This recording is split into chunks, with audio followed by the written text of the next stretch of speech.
Dan karena curiga, Aksa pun mengejar orang itu dan ternyata orang itu adalah Pak Vino. Kemudian Aksa pun curiga sama rambutnya Pak Vino kok rada-rada gimana gitu ya. Akhirnya Aksa pun kemudian menarik rambutnya Pak Vino. Dan betapa kagetnya Aksa ketika mengetahui ternyata sosok laki-laki yang ada di hadapannya adalah papanya sendiri, Papa Bastian. Kemudian Aksa pun bertanya kepada Pak Bastian kenapa pakai nyamar-nyamar segala. Dan Pak Bastian pun bingung mau jawab apa. Kemudian adegan berpindah kepada Dokter Lana yang sekarang ini lagi menyelamatkan Zaki. Dan ini adalah kilas balik yang terjadi di mana Dokter Lana menyelamatkan Zaki pada waktu kejadian itu. Dan bersyukur banget ya di sini Dokter Lana ternyata hebat, bisa gelut bahkan bisa menyelamatkan Zaki. Kemudian Dokter Lana membawa Zaki ke tempat ini dan terjadi uring-uringan di antara mereka berdua. Pokoknya di sini mereka berdua itu bagaikan anjing dan kucing.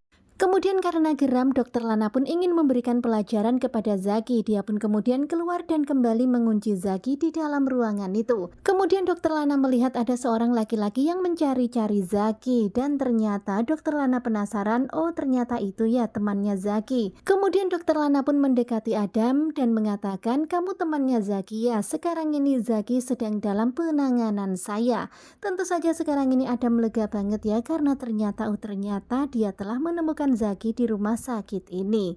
Kemudian Adam pun menceritakan apa yang sebenarnya terjadi pada dirinya Adam, kemudian pada kakaknya dan juga iparnya. Dan sekarang ini Lana akhirnya mengetahui kalau ternyata Zaki itu nggak bohong. Ternyata memang ada orang yang mencelakainya dan dia itu bukan tawuran. Kemudian Dokter Lana pun mengajak Adam untuk menemui Zaki. Sementara itu terlihat Amira yang mendatangi Aksa dan betapa kagetnya Amira ketika melihat Papa Bastian di hadapannya. Dan ketika Amira mau salaman, dilarang sama Aksa. Dan terjadilah perdebatan di antara mereka karena ternyata Aksa menyalahkan Bastian atas cacat yang dialami oleh putri mereka. Dan tentu saja Bastian gak terima dengan apa yang dibilang oleh Aksa itu. Jadi kamu nuduh papa yang telah menyebabkan itu. Kemudian Amira berusaha untuk meyakinkan Aksa kalau semua yang terjadi ini sudah menjadi takdir. Tetapi tetap aja ya di sini Aksa dan juga Bastian itu masih juga adu mulut dan mereka sama-sama nggak mau mengalah.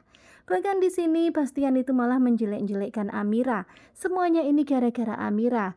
Maka kalian memiliki anak cacat seumur hidup. Kamu nggak patuh sih sama Dan papa. Bastian terus saja menyalahkan kalau semuanya ini adalah gara-gara Aksa memilih Amira.